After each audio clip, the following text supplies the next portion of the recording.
مولاي يا مولاي مولاي مولاي يا مولاي. أعوذ بالله من الشيطان الرجيم. بسم الله الرحمن الرحیم. امام صادق سے روایت ہے جو مرسلہ ہے، جس میں آپ نے فرمایا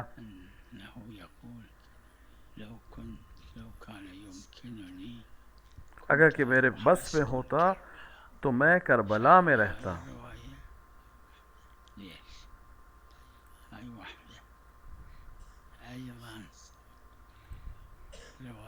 اور اسی طرح سے ایک اور روایت ہے جو معتبر ہے سند کے لحاظ سے،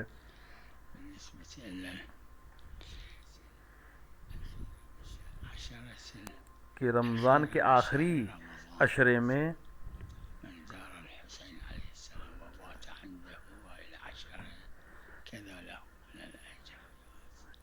اس میں ہے کہ اگر کوئی انسان وہاں 10 دن رہے اس کے لیے عظیم اجر ہے. یہ روایات جو ہیں قرین عرفی رکھتے ہیں، یعنی ظواہر اس کے اوپر حجت ہے.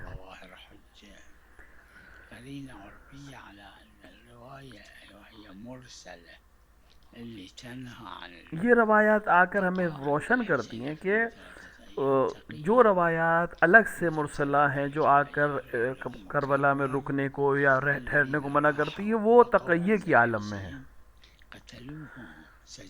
کیونکہ بہرحال اس زمانے میں سختیاں تھیں، لوگوں کو جیل ہو جاتی تھی، مار دیا جاتا تھا. تو لہٰذا چونکہ دو طرح کی روایات ہیں، لہٰذا ان روایات کو اور ان روایات کو جب آپ ملائیں گے تو معلوم ہے کہ وہ روایت جو کربلا میں رکنے یا آدھا رکنے سے منع کر رہی وہ تقیہ کی عالم میں ہے.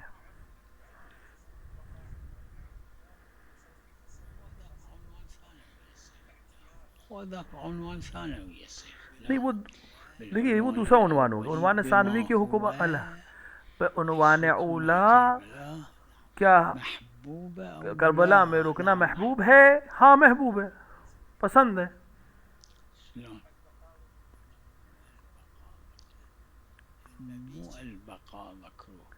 بقا منع نہیں ہے، مکے میں رکنا منع نہیں ہے، مبیت منع ہے.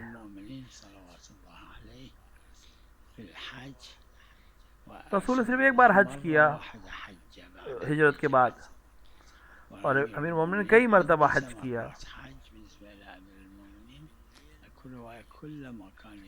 تو حضرت حج کے بعد مکے میں رکتے نہیں تھے.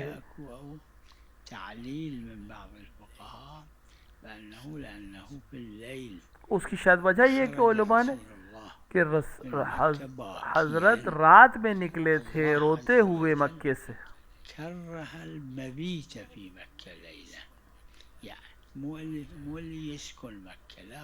نہیں آپ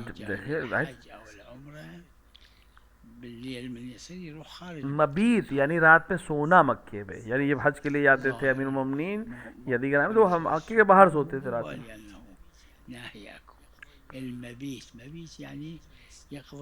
ساکن کی بات نہیں ہے، جو مکے میں رہتا ہے اس کے لیے نہیں، وہ انسان جو باہر سے آئے.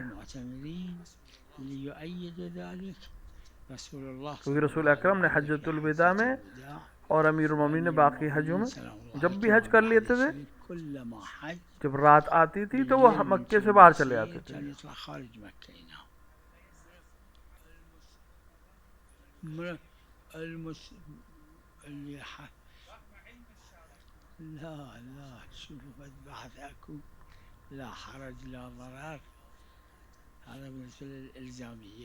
دیکھیے حرج اور ضرر جو ہے وہ الزامیات میں یعنی واجبات اور محرمات میں آ کر حکم جاری کرتا ہے.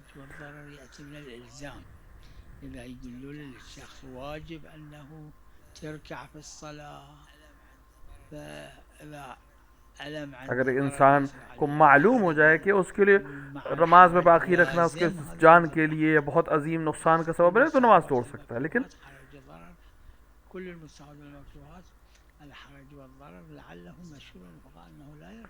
لیکن حرج و ضرر مستحب اور مکروہ میں عمل نہیں کرتا.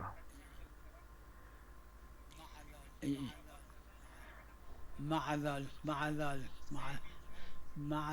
لأنه کیونکہ لا حرج اصل میں واجبات سے تعلق رکھتا ہے، یعنی واجب اور حرام جس کو کرنا یا چھوڑنا حکم ہے، جس کو عمل کرنا ضروری ہے، الحرج يلزم من الالزام. لیکن مستحب اور مکروہ میں تو لازمہ تو ہے نہیں کر رہا انجام دینا، تو پھر حرج اور ضرر کی بحث آئے وہاں پہ، نہ کرے.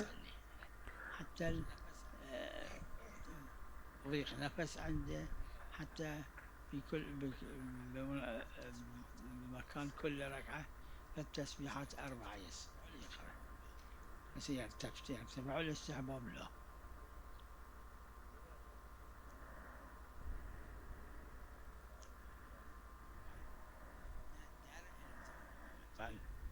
نه در الزامیات فلان چیز روزه واجبه. دیکھیں حرج اور ضرر جو ہے واجبات میں، روزہ واجب ہے مگر اس کے لیے جس کے لیے نقصان دہ ہو جائے تو پھر واجب نہیں ہے.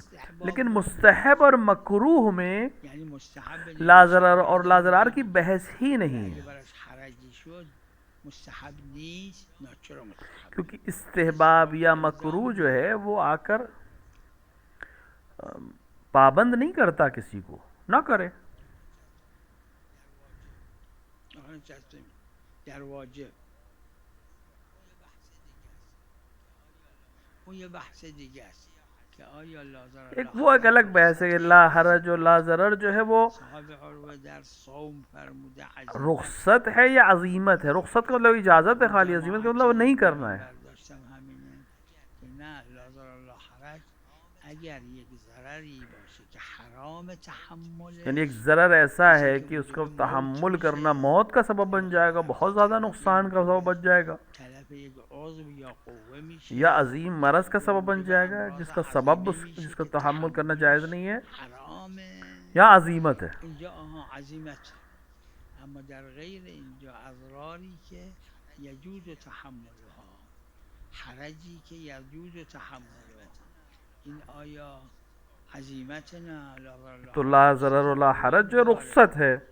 و غالبا فقهام رد نکردن. این جایی تو کتاب حج کجاست عروه داره میگه که لا ضرر لا حرج عروه میں باقاعدہ بحث ہے لا حرج که خود علا دلالت میکنه ما جعل علیکم، یعنی این معنیش رخصته، یعنی آپ مجبور نہیں کیے کریں. نه اینکه جایز نیست تحملش. لا ضرر و لا ضرار اسی طرح سے کہ جہاں بہت زیادہ نقصان ہے وہاں عزیمت ہے، یعنی حکم شرعی آ جائے گا کہ نہیں کرنا ہے. ای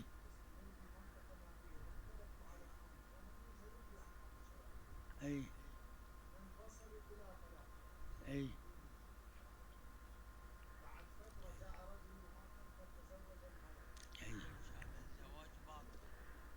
هيك هذا الزواج باطل، هذا الزواج باطل ولكن لأنه شبه الدخول. یہ شادی باطل ہے، لیکن چونکہ جو قرب حاصل ہوا ہے اس کے اندر شبہ ہے، لہٰذا وہ اولاد جو ہے وہ حرام نہیں ہے، هذا ما يصير لیکن حکم زنا بھی نہیں ہے. زنا ماكو عليه، اور اولاد حلال ہے، اولاد حلال يعتبر، اولاد ولد الشبہ ہے. شبه اولاد اور لیکن یہ ازدواج باطل ہے، یہ شادی باطل ہے. الزواج باطل. یعنی یہ نہ یہ شوہر ہے نہ وہ بیوی ہے، اس میں طلاق کی ضرورت ہی نہیں، اپنے آپ جدا ہو جائیں گے جیسے یہ شبہ ختم ہوا.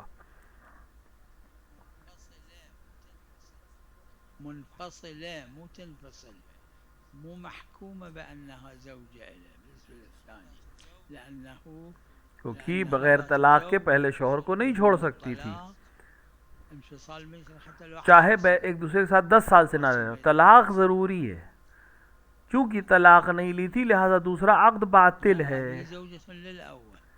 مگر یہ کہ پہلا والا طلاق دے.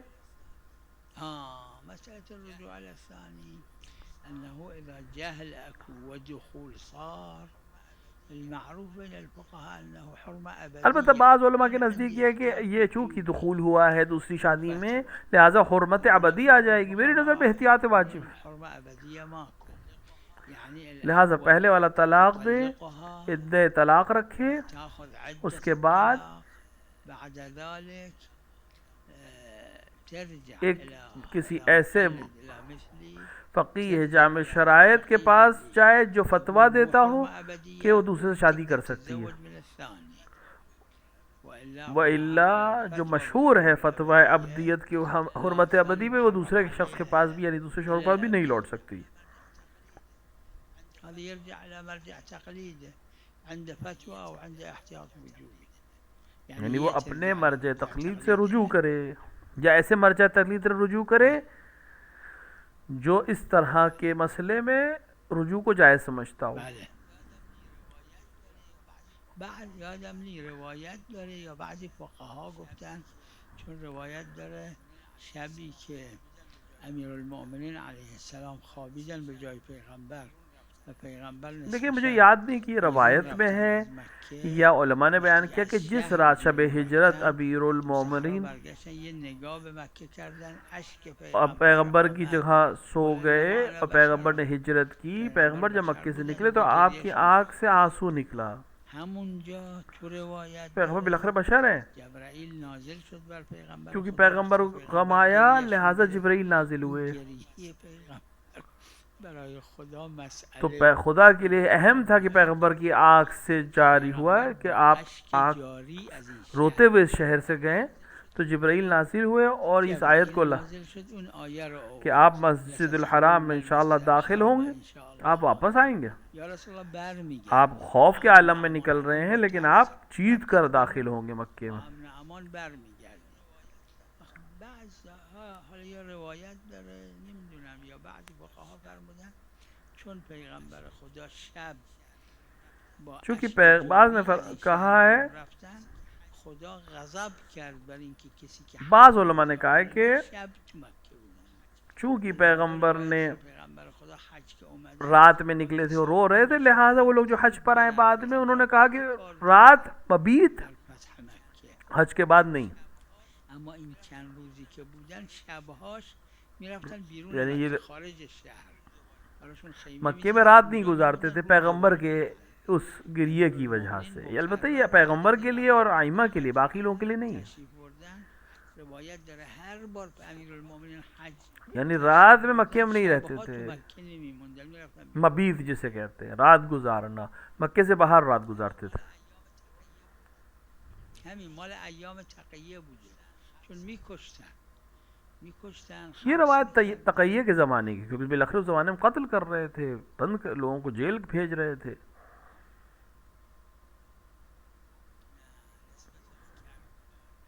نه نسبت به کربلا نه، نہیں کربلا کی نسبت پہ نہیں، کربلا کے لیے بالکل الگ ہے مسئلہ. خصوص کربلا حتیٰ جس زمانے میں قتل کر رہے تھے، جس زمانے میں زندان میں ڈال رہے تھے، اس وقت بھی ائمہ تشویق کر رہے تھے. در حج گفتن اگه خلو و سرب نیست ائمہ تشویق کر رہے تھے، حتیٰ حج کے لیے منع کر دیتے تھے ائمہ کہ اگر سختی ہے یا جان کا خطرہ ہے یا راستہ صحیح نہیں ہے تو نہ جائیں، لیکن کربلا جانے کی تشویق کرتے تھے ائمہ.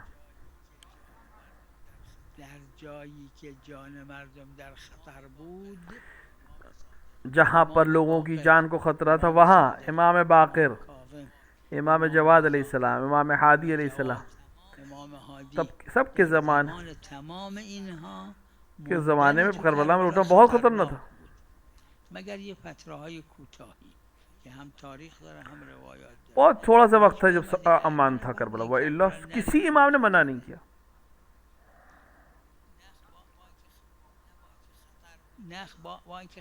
نه با اینکه خطر بوده، خود حضرت هادی علیه السلام در وقتی که خطر بوده کسی حتیٰ جس زمانے میں خطرہ تھا امام ہادی نے ایک شخص کو بھیجا کربلا جا کے ان کے لیے دعا کرے.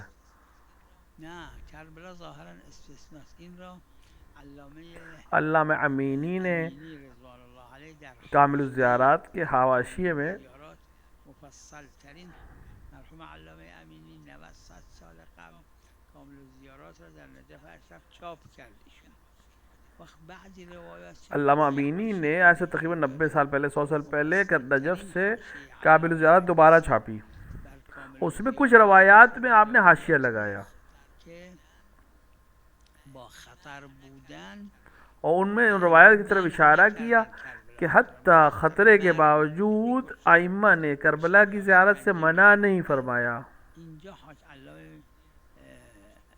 علامه امینی رضوان الله علیه حاشیه مفصل داره، ایشون میگه مجموعه پھر ثلة علامہ امینی نے فرمایا کہ از علماء گفتن نه کربلا کو استثناء کیا ہے علماء نے ائمہ کی حدیث کی روشنی میں کہ ہر سفر، دوسرا کوئی بھی سفر خطر مرگ جس میں خطرہ ہو ناموس کا، عزت کا، مال کا، جان کا، وہ منع ہے سفر کرنا سوائے کربلا کے، حتیٰ خطرے کے ساتھ مستحب ہے یہ سفر. یکشون صاحب عمر گفته اصلا حجش باطله، اما نسبت به کربلا نه، نهی نکردن.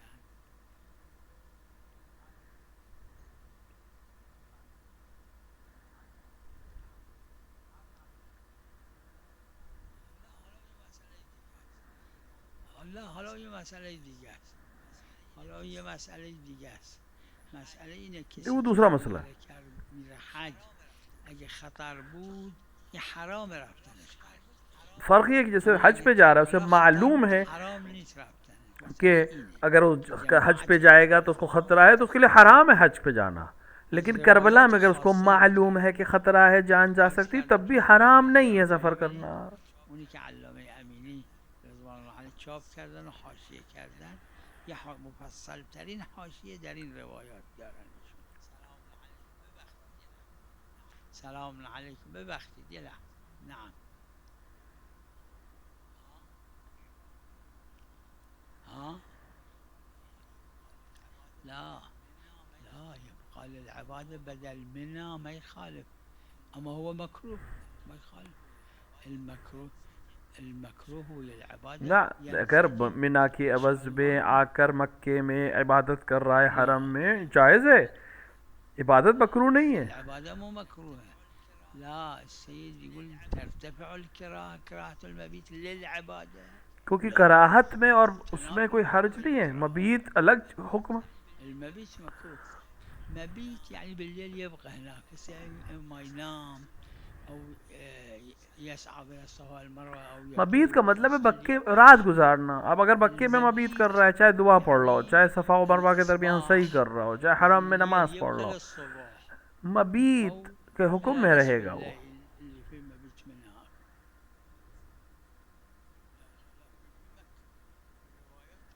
لا في مكة، الروايات تقول مكة يعني المدينة.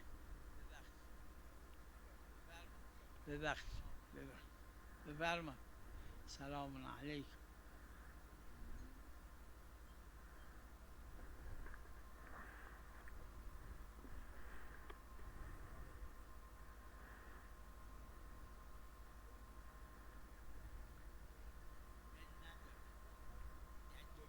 من نداره یعنی دویمش من نداره. بله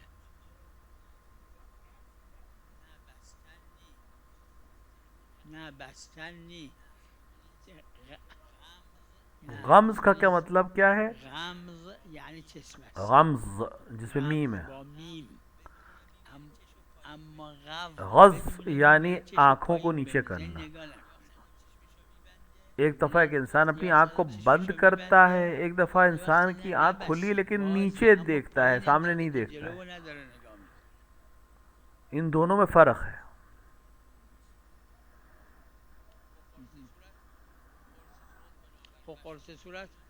قرص صورت بنابر مشہور اشکال نداره. اور مشہور کی نظر میں تو چہرے کو دیکھ سکتا ہے اگر لذت اور شہوت کے ساتھ نہ ہو.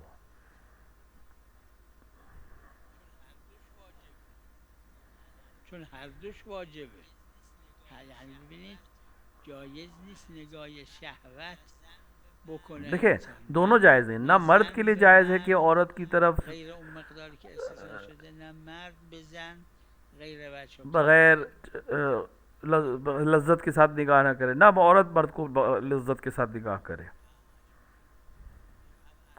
نه توی هم الفقه هم حاشیه عروه طبق مشهور میگن اگر زینت نباشه در وجه. مرحوم بھائی کا بھی یہ نظریہ ہے کہ اگر زینت نہ ہو چہرے پہ اور ہاتھوں پر تو ہاتھ اور چہرے کو کھول دکھانے میں کوئی حرج نہیں ہے. اور خب معلوم اون حکمتش، اما حکم اینه که نگاه نکنه به جایی که حروم نگاه. ہاں چشپوشی یہ ایک الگ حکم ہے کہ انسان وہ بھی نہ دیکھے، جائز ہے دیکھنا لیکن نہ دیکھے.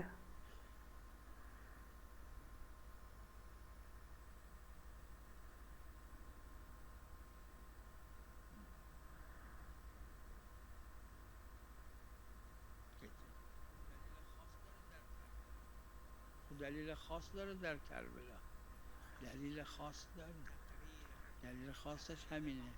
دیکھیے کربلا کے سلسلے میں ہمارے پاس دلیل خاص ہے. معصوم نے تقریر فرمائی، ایک یا دو معصوم نہیں، سارے اکثر معصومین نے چند تا معصوم تقریر معصوم، یعنی معصوم کی خاموشی کسی عمل کے اوپر خود حجت ہے، تائید ہے فقط کس عمل کی. تأیید روایات داره که امام صادق علیه السلام، یعنی که الان تو ذهنمه، اینایی که میرفتن کربلا تو دعاشون میکردن، تو همون دعا ازش پیداست که اینا در اور خطر امام صادق علیہ السلام سے ایک روایت جو میرے اس وقت ذہن میں ہے کہ امام نے باقاعدہ دعا کی ان لوگوں کے لیے نه فقط جو کربلا کے سفر پہ ہیں، اور دعا کے جملوں سے معلوم ہے کہ وہ خطرے میں ہیں. تو امام نے صرف تقریر نہیں فرمائی، یعنی خاموشی نہیں اختیار کی، بلکہ دعا کی ان کے لیے، اور یہ حجت ہے ہمارے لیے.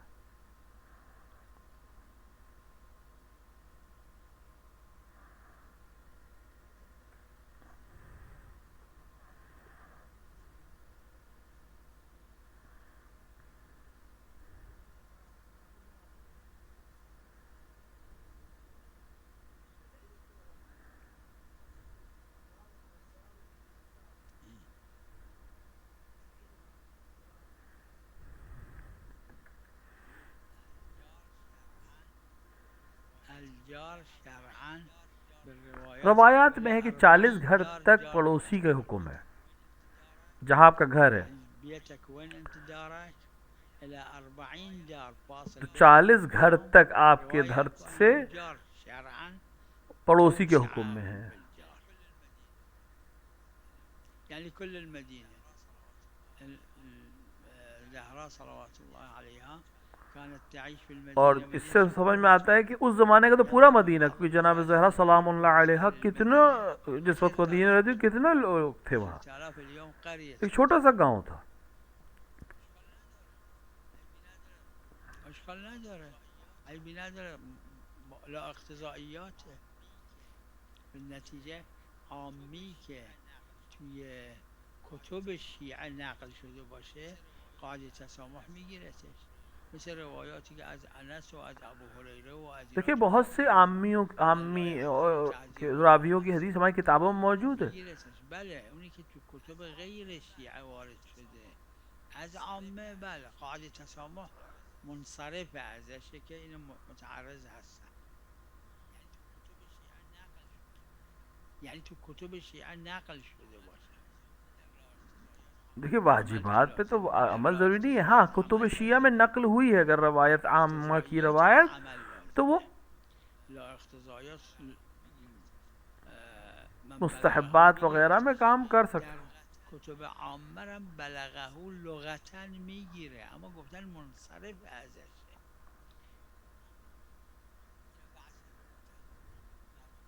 اینو بحثی گفتن مرحوم سید محمد مجاہد نے مفاتیح الاصول میں تفصیل سے اس کو بحث کی ہے.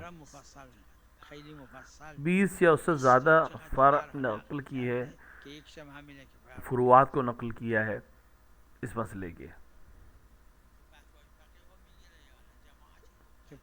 کہ فتوی فقی تک یہ روایت پہنچے گی یا نہیں. جماعت نے کہا ہے لیکن مشکل ہے. بلاغ حسی نه حدسی، اما اگر یه مجموعی از فقها گفته باشن بعید نیست، اما فقط یه فقیه اگه گفته باشه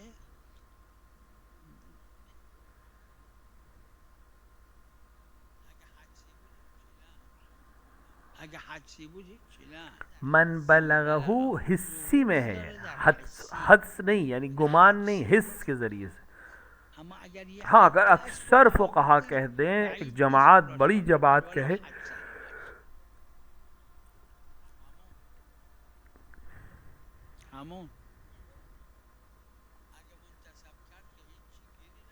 اگه منتصب کرد که هیچی گیری نداره. بله اون گیری نداره، اگه حسی بود گیری نداره. مخنیم سے اسمش فتوی یہ ہو جائے گا نقل فقی، فتویٰ نہیں ہوگا، نقل فقی، یعنی اس کی طرف نسبت دی ہے، ایک بات کو نقل کیا ہے. مشکل فتوی فقیه که بعضی گفتن اونم میگیره. من جماعتی اشکال کردم، منم اشکال به نظرم میرسه. همه که اشکال نداره، حتی یه مجموعه ای اگه گفته باشن بعید نیست که شامل بشه، یعنی منصرف نی ازش.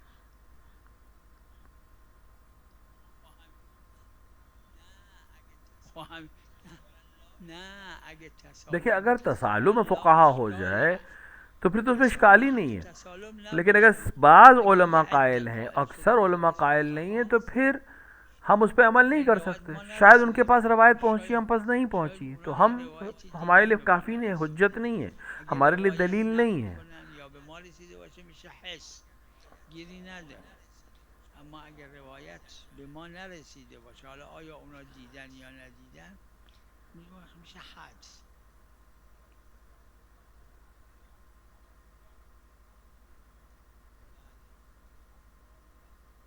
بله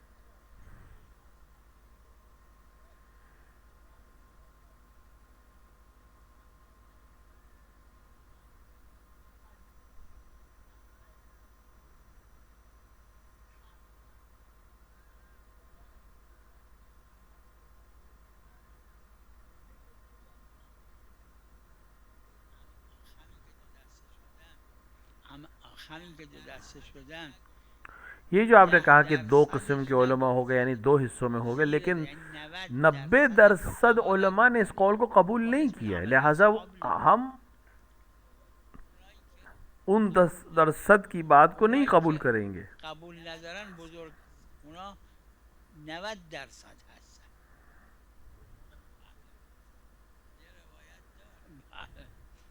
یه روایت داره وجوب به معنای ثبوته، مثل آیه قرآن فاذا وجبت جنوبها. وجوب کبھی کبھی ثابت ہونے کے لیے آتا ہے، یعنی کسی چیز کے حاصل ہونے کے لیے آتا ہے. نه اعراض از دلالت شده، یعنی ظهور اعراض از. دیکھیں اگر مشہور کسی معنی سے، کسی روایت سے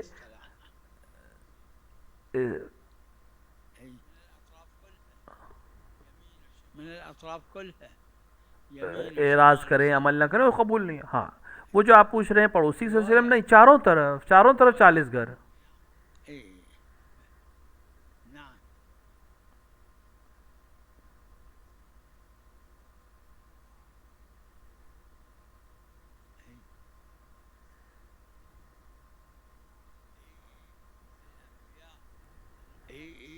الانبیاء الامم السابقہ، امت سابقہ میں اور ان کے انبیاء كانوا روایت خاص ہیں اس میں روایات خاصة هم کہ معصومین، 14 معصومین کا اقرار کرنا ولایت کے ان کے لیے ضروری تھا، عليها ام احد یعنی رسول اکرم جناب زہرا و 12 امام. بلی صلی اللہ علی محمد وعلى الطاهرين. مولاي يا مولاي مولاي مولاي